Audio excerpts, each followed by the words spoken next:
Hey, what's up, everybody? Welcome to another edition of Wade Watches. I'm Wade, and today I'm adding another installment to my Black Movies Matter Black History Month series with The Defiant Ones from 1958, directed by Stanley Kramer and starring Tony Curtis and Sidney Poitier. And I was drawn to finally check out this movie for two reasons, and I do say finally because I've heard about this for a while, but I finally checked it out for two reasons. One because this is my first Sidney Poitier film that I watched. He is of course an important part of the history of African American cinema. He broke down a lot of barriers, defied, funnily enough, he defied those stereotypes of how black people were portrayed back then, and unfortunately, we're still struggling with that. But back then, it was arguably even worse than it is now, and he went against that. So I checked it out to see why he's so celebrated, and also because I was just drawn to the premise. You know, a white prisoner and a black prisoner who escape from a prison transport who are chained together and have to work together because one can't go anywhere without the other. I thought that sounded cool. That sounded unique. That would probably make for a very, very interesting watch. So I checked it out, and I'm glad I did overall. This is a very, very solid what's fugitive film. Yeah, that's the word I was looking for. Fugitive. This is a very solid fugitive movie. Definitely, I can definitely see how it influenced others later that came later on down the road. But it's not just an escape convict movie, and it's not just a white guy and a black guy bickering throughout the entire movie because of their differences.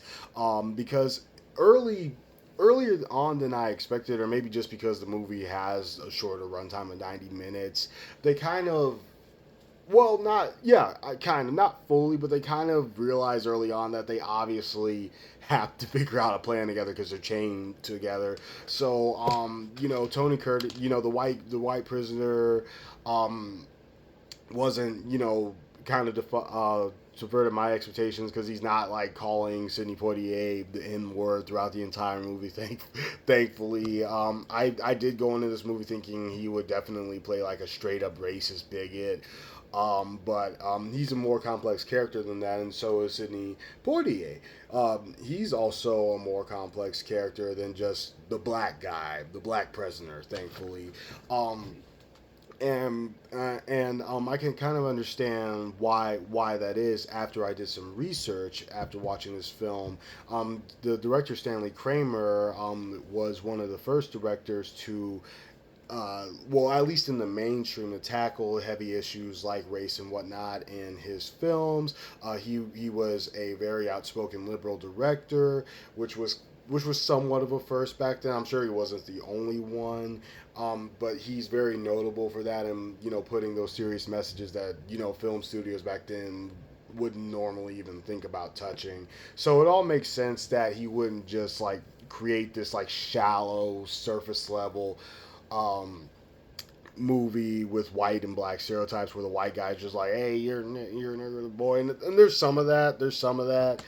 And the black guy is just like, don't call me boy cracker. And again, like I said, there's gonna be a little bit of that, but that's not the entire movie. And these guys are definitely more complex than that. And come to find out, like they're not so different from one another. So yeah, it was pretty solid, and of course you spend a lot of time with these two chained together, because it's them on the run, and we cut back every now and then to the manhunt, but it's mostly these two trying to find their way to freedom, and they have good chemistry with each other. I like how their relationship evolves over time, just as I expected would that it would have to, but it made for a pretty compelling watch. Um, One thing that really bothered me, and this pops up in a lot of escape fugitive movies, is that there's this they always come the escaped fugitive or fugitives in this case always come to a point in their journey that like works too well in their favor. Like things go work things go a bit too easily for them and a bit too conveniently, just because if it was any different, the movie would end a lot quicker. Don't you want to see don't you want to see them on the run for a bit longer? However, I will say that during that point in this movie, there's kind of a little twist to that, like to that convenience, like to things being a bit too easy. There's kind of a they kind of pull a twist with it. It wasn't that disappointing after all. But when it first started, I'm like, oh wow, this is way too convenient. This is way too easy. But okay, yeah. So there's that.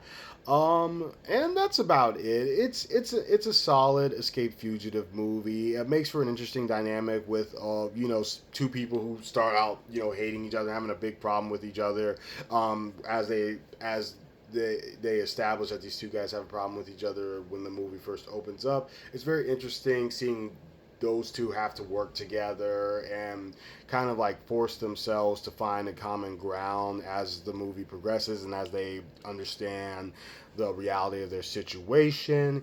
Sidney Poitier and Tony Curtis are fantastic in this movie. I'm eager to see if I can watch at least one other Sidney Poitier movie for this Black History Month series. And, if I can't get to it this month, I'll definitely do another, other Black Movies Matter reviews outside of the month of February. I'm not gonna confine Black excellence to 1 month, so I'm not too worried about it. But point is, I definitely am eager to check out more movies, more roles of his after seeing this, because he was really good in this, and he definitely, I could tell that he like probably made it very clear that he wasn't gonna play like a black stereotype, like a really ignorant lowbrow type, and bravo to you, sir. Um, so wrapping up, and another thing too, and I'm not going to spoil it, of course, but the way it ended was actually pretty awesome to me. The way that it ended was not the typical escape convict ending. It wasn't something I've seen in movies like this really before, and I liked it. So wrapping it up, I'm going to give the Defiant Ones a 9 out of 10.